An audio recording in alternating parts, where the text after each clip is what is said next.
Ciao, io sono Gianfranco, avvocato e giurista d'impresa. Benvenuto sul Giurista d'impresa, il canale dove il diritto lavora per l'impresa.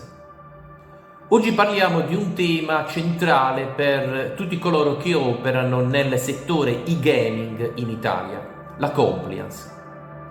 Negli ultimi anni il quadro normativo è diventato molto più restrittivo, soprattutto dopo l'introduzione dell'articolo 9 del cosiddetto decreto dignità, il quale ha introdotto un divieto sostanzialmente totale di pubblicità anche in diretta per i giochi con vincite in denaro. Questo significa che molte logiche di marketing che in passato avrebbero potuto considerarsi regolari e oggi invece non sono più consentite.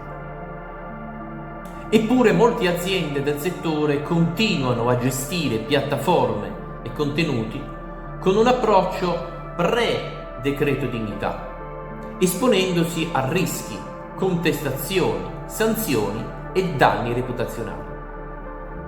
Oggi ti porterò con questo video in 5 aree critiche che molto spesso sono sottovalutate dalle aziende del settore e che invece l'Agenzia dei Monopoli non perdona. Divieto generale di pubblicità e promozione. Il primo punto è questo. In Italia la pubblicità anche in diretta dei giochi con vincite in denaro è vietata con qualunque mezzo. Anche se il tuo messaggio è corretto, trasparente, non ingannevole, informativo sulle condizioni dei bonus, è un divieto generalizzato. Questo significa che newsletter, comunicazioni commerciali, affiliazioni, banner non possono contenere inviti, sollecitazioni, messaggi che spingano a giocare. Eppure molte aziende del settore continuano ancora ad oggi ad impostare i loro contenuti sulla base di una logica tradizionale di marketing. Ed è qui che l'Agenzia dei Monopoli interviene. Trasparenza e accessibilità delle condizioni. Secondo punto, trasparenza e accessibilità. Non in chiave promozionale, ma informativa.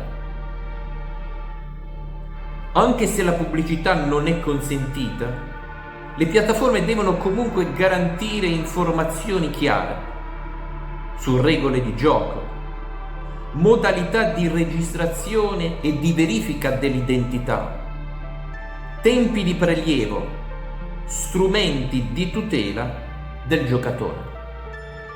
Informazioni poco trasparenti o difficili da trovare possono trasformarsi facilmente in reclami e contestazioni.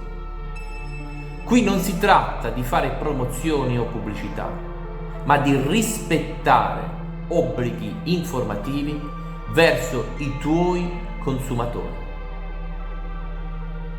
Localizzazione e comprensibilità linguistica. Terzo punto, la piattaforma deve essere pienamente comprensibile da parte dell'utente italiano. Non basta tradurre. Terminologia, microcopi, messaggi di errore, privacy, antiriciclaggio, modalità di pagamento devono essere espressi in italiano chiaro e coerente. Un conto e non poter promuovere, un altro conto e non fornire informazioni utili all'utente che naviga o utilizza la piattaforma.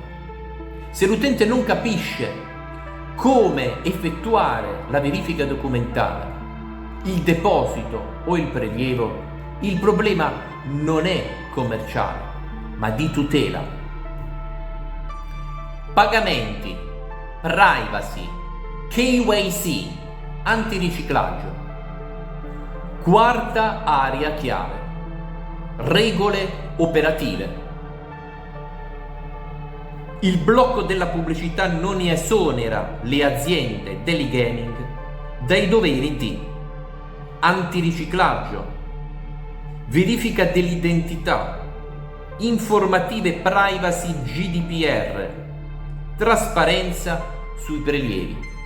Anzi, quando non c'è la pubblicità ad effettuare un filtraggio del traffico, la piattaforma deve essere ancora più coerente e chiara nei contenuti informativi rivolti agli utenti.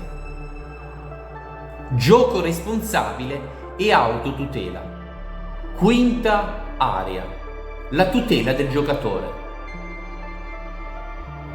Le piattaforme devono informare sui rischi del gioco, offrire limiti e autoesclusione, indicare numeri di assistenza e supporto. Questi non sono elementi di marketing, ma obblighi di legge e strumenti che l'amministrazione dei monopoli verifica con estrema attenzione. Quindi, ricapitolando, il decreto dignità ha introdotto un divieto quasi totale di pubblicità nell'e-gaming. Molte pratiche di marketing che in passato erano lecite oggi non lo sono più. Allo stesso tempo, le piattaforme devono continuare a garantire informazioni chiare, trasparenti, in lingua italiana e facilmente consultabili. Perché la compliance nell'e-gaming non è rivolta soltanto alla pubblicità, ma anche alla tutela dell'utente. Per aiutare chi opera nel settore, sviluppatori, content manager, agenzie di localizzazione, piattaforme, ho creato una checklist gratuita sulla redazione conforme dei contenuti e-gaming. Ti andrebbe di riceverla? Scrivi nei commenti checklist e-gaming seguito dal tuo indirizzo email, oppure se preferisci inviami una richiesta al mio indirizzo email indicato nella descrizione di questo video ed indicato anche nelle informazioni del mio canale. Se questo tema ti interessa, fammelo sapere nei commenti, perché potrei creare un nuovo video dedicato alle eccezioni al divieto di pubblicità e a quello che ancora oggi è consentito e quindi lecito in materia e-gaming nel mercato italiano. Io sono Gianfranco e questo è il giurista d'impresa, il diritto che lavora per l'impresa.